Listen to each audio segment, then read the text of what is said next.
This week, we continue to look at the characters in Dr. Jekyll and Mr. Hyde, and this time we're going to focus on Gabriel Utterson, as well as some of the other supporting characters.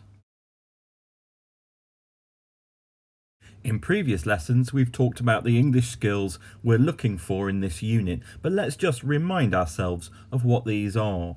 You need to know about the ideas in a text as well as its context. You need to know how the author saw the world and how different characters have different perspectives. You need to be thinking about the writer's use of language and structure, and you should be referring to specific details to support any ideas that you might have.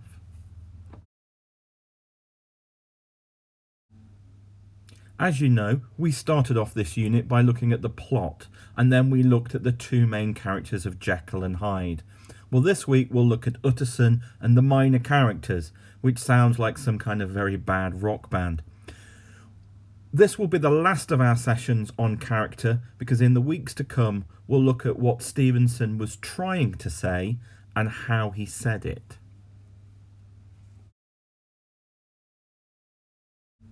As always, we want you to show us that you can respond to this text in a confident way that shows a clear understanding. That means you need to explain your ideas in a detailed and thoughtful way. You'll need to make notes on what I talk about in this video. Make sure you have a copy of the text to hand so that you can refer to specific details, and you might also want to make use of any other revision materials that you have as well. Before we look at Utterson, I first want to talk about what this novella means, because we can interpret it as meaning many different things. Some people read it as an allegory, that is, a story with a hidden message about drug addiction.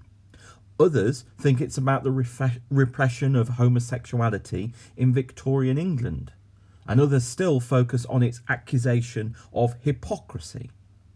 Very famously, Stevenson didn't like this book because he felt that people didn't really interpret it in the way that he had intended. He once wrote that everything is true, only the opposite is true too. You must believe both equally or be damned. I think Stevenson was saying that there are many different layers to this story and that we should consider all the different possible interpretations. You'll have your own view about what this story is about, of course, and that's fine as long as you can support it. But also be aware and try to consider that there are other ways of interpreting it too. And that's especially good advice if you're aiming for the higher levels of GCSE English literature. So let's turn to Gabriel Utterson, who's a lawyer and also the reader's guide through the events of the novella. For much of the story, we see things from his perspective. He's trustworthy, he's loyal, he has a good reputation for being an honourable man, and he's very serious. But let's face it, he's also very dull and boring.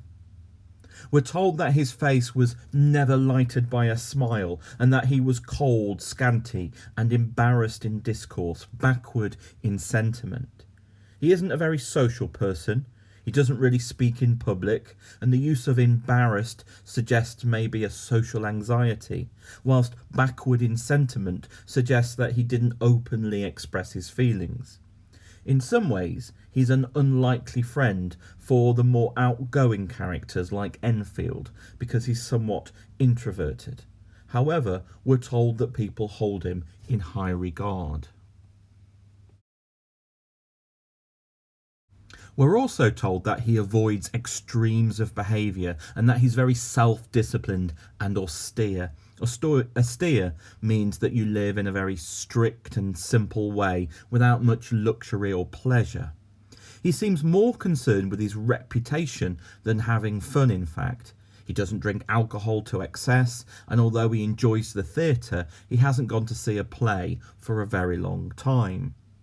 Instead, he values what we might call decorum, which is the word we use to describe the right way of behaving in a society. The idea of decorum raises the question about who gets to decide what's the right or the wrong way to behave. It's usually posh white men like Utterson, isn't it? As a result of his obsession with proper behaviour, he lives with a kind of fear of blackmail. His first response to the situation with Hyde is to think that this sinister figure might be blackmailing Jekyll. Even towards the end, he refuses to accept anything that explains events in a supernatural way. Utterson is introduced to the reader as being a very masculine figure. His face or countenance is rugged, which suggests he looks very manly. He controls his emotions. He doesn't talk very much, and he sees the world in a very rational way. This presentation fits the Victorian stereotype of what a man should be, strong and silent, and he's surrounded by strong male friendships. We can read into his introduction the suggestion that he avoids the theatre because such places are associated with both scandal and femininity in the Victorian mind. Therefore, he avoids the theatre so that his masculinity can't be questioned. We also learn that he's curious about other people's behaviour. He's non-judgmental, he accepts other people's wrongdoings. He's someone who minds his own business. But he's also envious of the freedom that some pleasure seekers have. He's got an interest in people with dark secrets, and he's fascinated by what he calls the high pressure of spirits involved in their misdeeds. He wants to know what motivates people to do bad things. Why do some people indulge in their extreme and dark pleasures at the risk of public scandal and shame? This curiosity means that he's often the last reputable acquaintance and last good influence in the lives of down-going men. And remember, this story, Jekyll is one of those down-going men. He's someone whose reputation and life are being slowly destroyed by his own moral weakness. Some people interpret Utterson's loyalty to down-going men as meaning he sticks with his friends even when they're surrounded by scandal. But others think that it means he abandons his friends when their behaviour reaches the point where it's beyond what society can tolerate. And he certainly walks away from Jekyll when he thinks that he's descended too far into evil to be able to be saved. Utterson, then, is defined by his curiosity and his interest in the darker side of life, and this means he can function as the reader's guide on their journey into the criminal and corrupt parts of Victorian London.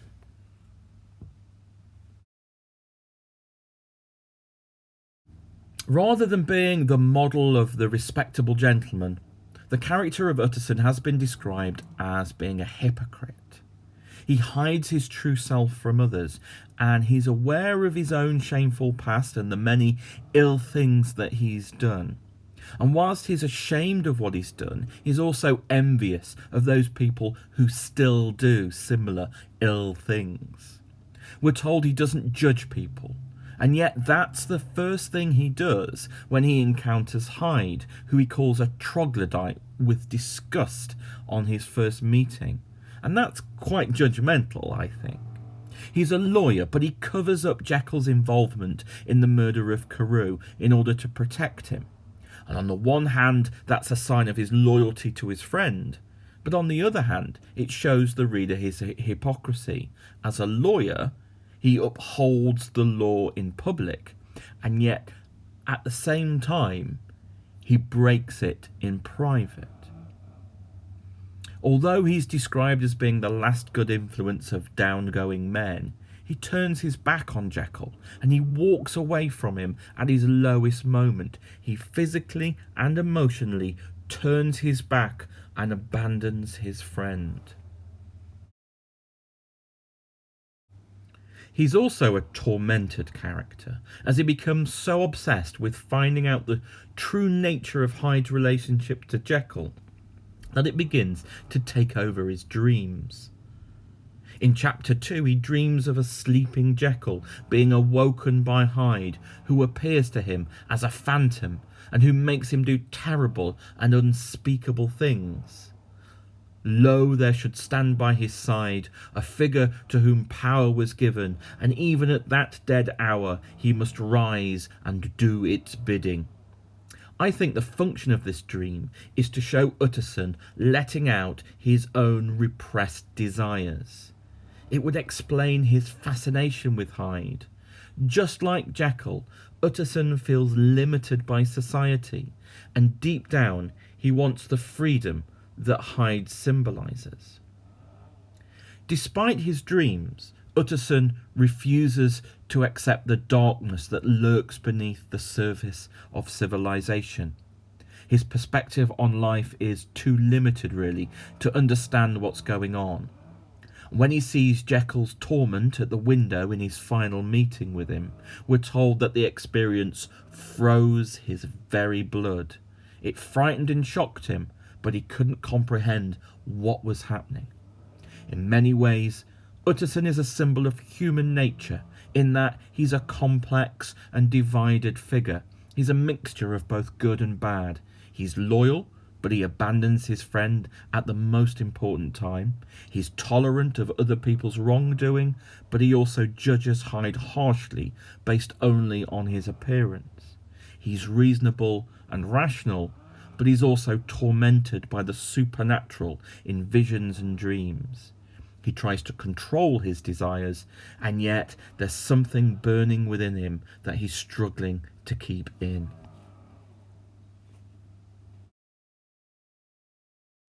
Utterson's dream about Hyde is especially interesting because, according to Stevenson's stepson, Lloyd Osborne, that's how the writer was inspired to write Jekyll and Hyde.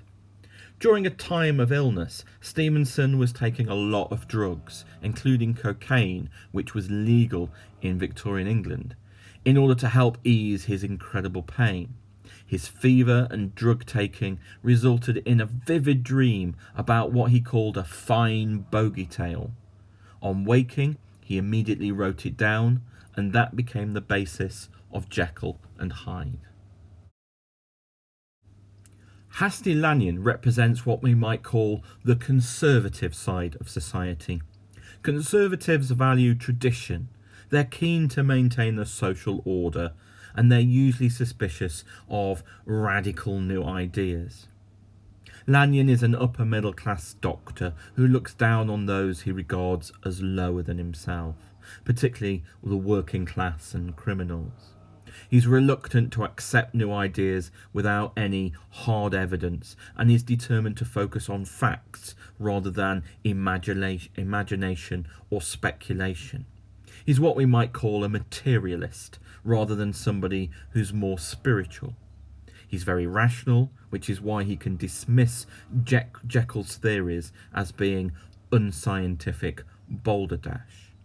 However, like Utterson, he is curious. When we receive Jekyll's letter, he wants to know what his former friend is involved in, rather than just walking away. And Hyde gives him the choice of walking away or watching him transform, and he stays. However, the consequence of that decision is that his soul sickens, because he just can't fit this realization that something supernatural and utterly diabolical is happening into his worldview. Perhaps his saving grace as a character is his respect for the Hippocratic Oath. Jekyll has confided in him about what's happened, and he doesn't tell anybody until after his own death, when it's revealed in a letter.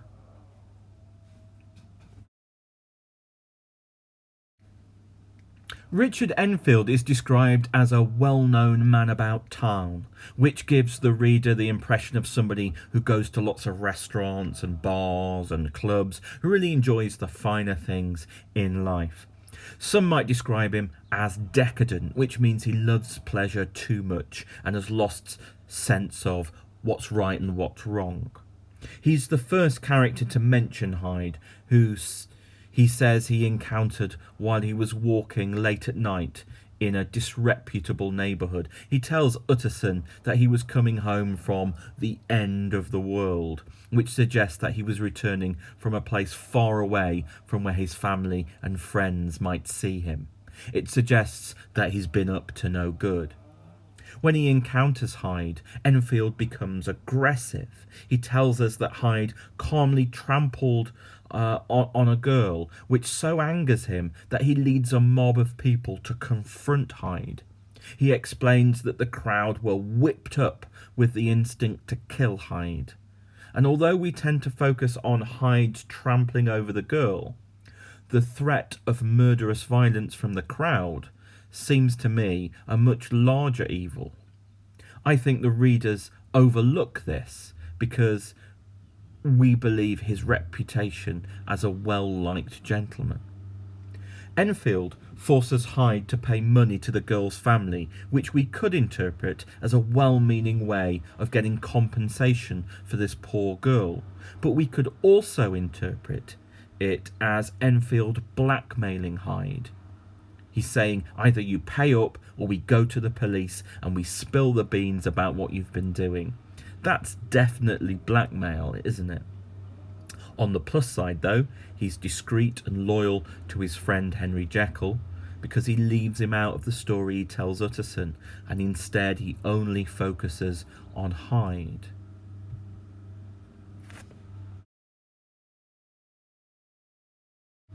Finally, we'll look at Poole, Jekyll's loyal butler.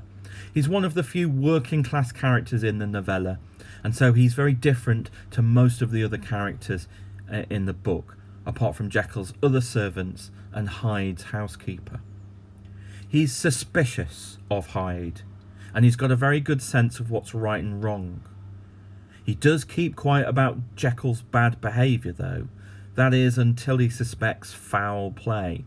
And this is explained perhaps by his social class, as at that time a butler would be expected to be deferential or unquestionably respectful to his superiors, upper class gentlemen like Jekyll. He's brave because he takes the initiative and he goes to Utterson to bring him to Jekyll's laboratory, and it's because of his actions that we finally uncover the truth about Jekyll and Hyde. I think Stevenson uses Poole as something of a warning to his middle-class readers, because it's Poole's acts that breaks down the door to reveal Jekyll's secret. And I think Stevenson is using this as a message to wealthy Victorian Londoners. He's saying, you're surrounded by hypocrisy and wrongdoing, but the working class will only put up with this for so long. Eventually, they will uncover your secrets and you will be exposed. It's Stevenson's warning that society can't go on like this for much longer.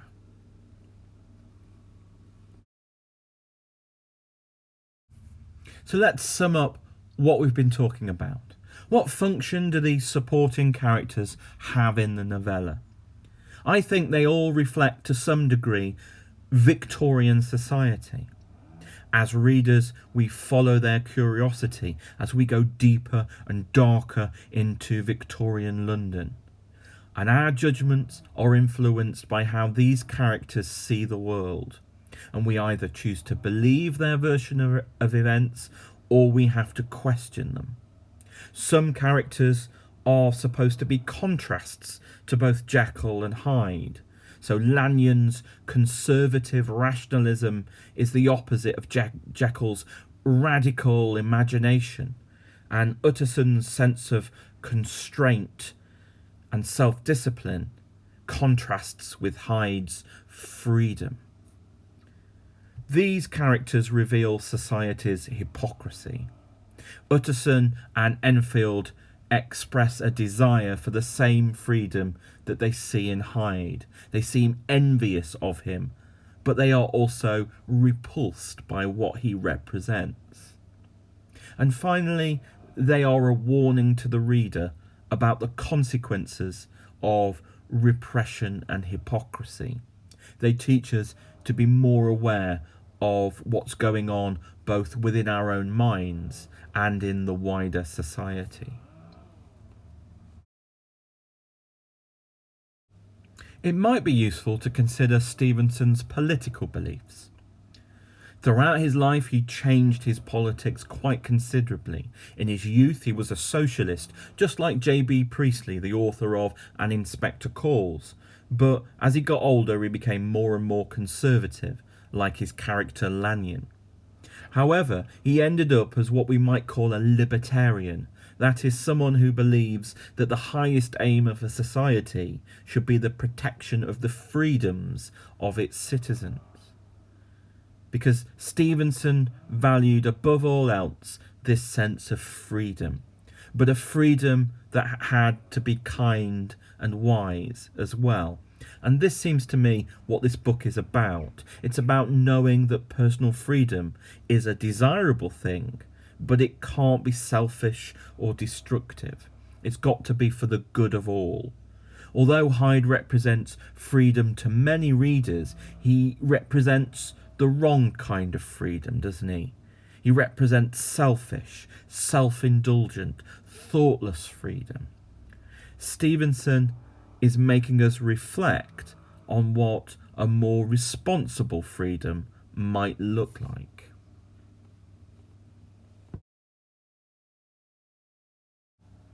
In future lessons, we'll look at the ideas behind the book and the choices the writer made about the text's language and structure.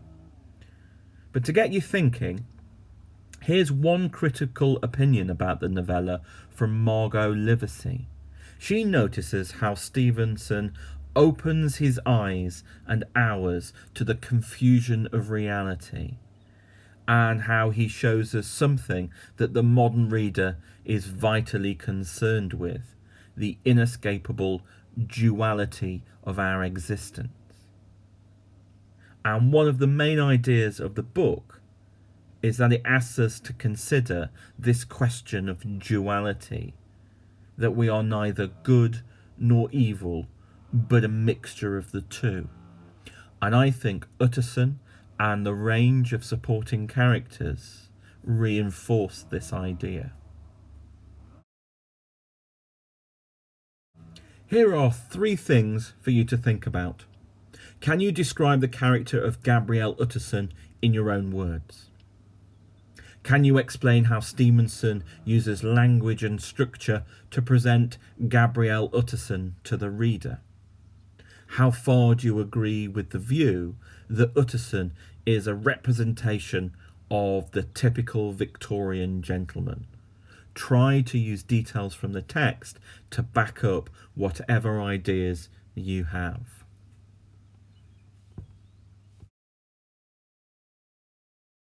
And to end, here's another reminder that you need to know this text very well. Read it several times, listen to audio versions, get hold of a simplified or shortened version of the text, if that helps.